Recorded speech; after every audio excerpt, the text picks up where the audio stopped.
There is a specific, high-resolution way of seeing the world that feels less like living and more like analyzing, appearing in the moment you walk into a crowded room, and before you have even said hello, you have already cataloged the cracked paint on the ceiling, the nervous twitch in your friend's hand, the subtle distance between a couple standing in the corner, and the forced smile of the host who is pretending everything is fine. While everyone else is simply present, floating on the surface of the moment, you are diving deep into the subtext, reading the environment like a code that constantly reveals the hidden truths of reality.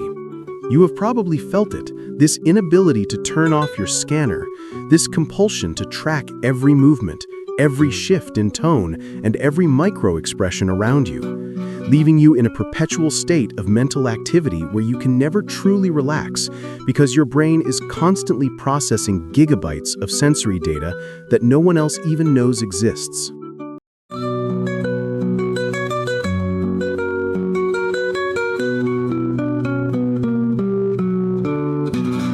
People who observe everything aren't just attentive or detail-oriented. They are often operating from a deep-seated neurological and psychological baseline known as hyper-vigilance, a state where the brain is permanently tuned to a higher frequency of detection, constantly scanning the horizon for inconsistencies, dangers, or patterns. To the outside world, you might seem quiet, detached, or even judgmental, staring into space while others engage in small talk. But the truth is that you are not absent. You are the most present person in the room, absorbing the texture of reality with a terrifying level of precision. There is a profound psychology behind this trait, often rooted in the concept of safety, because for many who observe everything, observation was not a hobby. It was a survival mechanism developed in childhood environments where the adults were unpredictable, volatile, or emotionally unsafe. You learned very early on that survival depended on your ability to predict the weather in the living room, to notice the slight change in a parent's footstep that signaled anger, or the shift in tone that preceded a storm, effectively training your reticular activating system to filter in everything rather than filtering it out, making you a master of anticipation who knows what is going to happen before it actually occurs.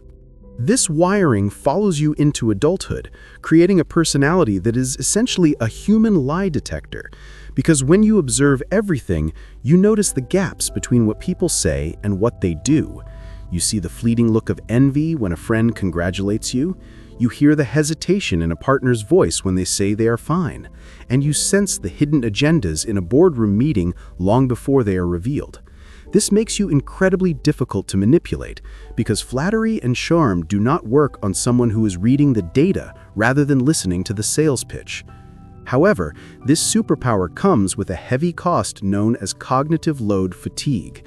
because processing the world in 4K resolution while everyone else is watching in 240p is exhausting. You often leave social gatherings feeling depleted, not because you are antisocial, but because you have just performed a complex forensic analysis of 20 different people while trying to maintain a casual conversation, leaving your brain burning with the effort of holding so much unsaid information.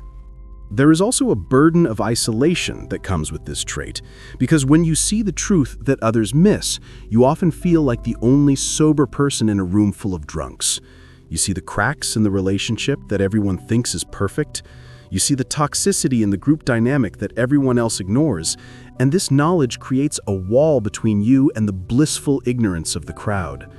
You often grapple with the dilemma of whether to speak up and be labeled a cynic or a troublemaker, or to stay silent and carry the weight of the truth alone, leading to a deep, lingering sense of loneliness where you crave to be understood but fear that explaining your perspective would only make you sound crazy or paranoid. For many, this observation extends to the physical environment as well, where you are highly sensitive to aesthetics, lighting, and disorder, unable to think clearly in a messy room or feeling physically agitated by harsh fluorescent lights, because your sensory gates are wide open, letting the world flood in without a filter. In relationships, people who observe everything are intense and often misunderstood partners. You are the one who remembers the exact coffee order, the one who notices when your partner is sad before they even realize it themselves, and the one who gifts things that are startlingly perfect because you have been paying attention to the small comments made months ago. But you can also be overwhelming because you notice every pullback, every sigh, and every change in routine, often interpreting silence as a problem or a shift in mood as a threat, which can lead to overthinking and anxiety, where you create problems that haven't happened yet, simply because your pattern recognition software is running on overdrive. You crave a level of transparency and depth that most people are incapable of providing, and you are easily bored by surface-level connections because you have already read the book by the cover and you are looking for the hidden chapters that most people keep locked away. Psychologically, this trait is also linked to high latent inhibition, a biological filter mechanism that allows most people to ignore irrelevant stimuli like the ticking of a clock or the pattern on the rug. But for you, that filter is porous, meaning you treat everything as potentially relevant, which is the raw material for both genius and madness. It allows you to make connections that others miss, to solve complex problems by seeing the invisible links between disparate pieces of information, and to create art or strategies that are visionary in their scope. But it also means you struggle to prioritize, often getting stuck in the details, unable to move forward because you are paralyzed by the sheer volume of variables you are considering.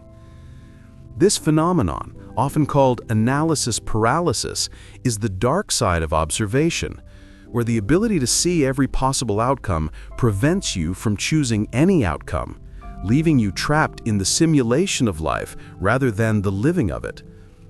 Socially, you often adopt the role of the watcher, sitting on the periphery of the group, not because you are shy, but because the edge of the room offers the best vantage point.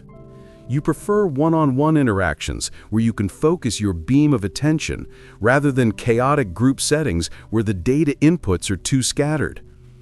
People often describe you as an old soul or say that you have intense eyes, because when you look at someone, you're not just looking at their face, you are looking at their history, their pain, and their unspoken desires, which can be incredibly seductive to some and terrifying to others. You are a natural psychologist, the friend everyone comes to for advice because you can see the chessboard of their life clearly, cutting through their emotional fog with laser-like precision to point out the root cause of their suffering.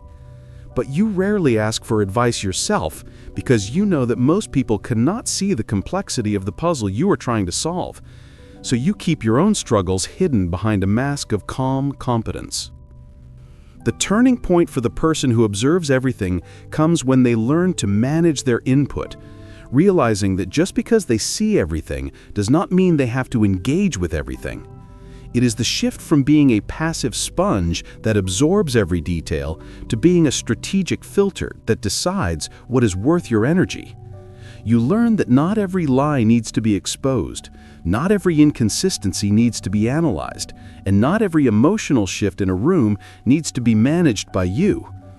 This involves setting boundaries not just with people, but with your own mind, learning to turn the scanner off, or at least turn the volume down, so that you can enjoy a sunset without analyzing the refraction of light, or enjoy a conversation without deconstructing the psychological motives of the speaker. You begin to accept that your awareness is a gift, not a curse, a tool that can be used to navigate the world with safety and wisdom, but a tool that can be put down when it is time to rest. There is a tremendous power in being the witness, the one who remembers the truth when everyone else has rewritten history to suit their comfort.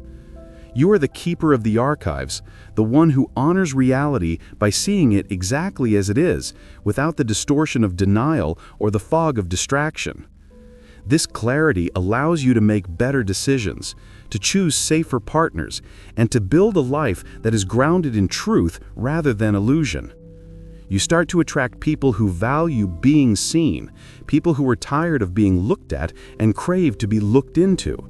And you realize that your intensity is actually your greatest offering, a rare form of intimacy in a world that is increasingly superficial and distracted. Ultimately, the psychology of the observer is a journey of integration, of learning to live in the world without being overwhelmed by it, and learning to trust your intuition because it is not magic. It is simply the result of processing millions of data points that others ignored.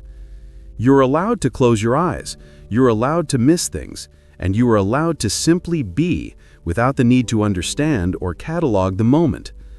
But never let anyone convince you that you are too sensitive or too intense, because your ability to see the invisible is what makes you a visionary, a protector, and a seeker of deep, resonant truths. So embrace your high-resolution mind, protect your energy from the noise, and value your perspective, because while others are merely watching the movie of life, you are the only one who understands the script, the lighting, and the direction, seeing the masterpiece in the details that everyone else forgot to notice.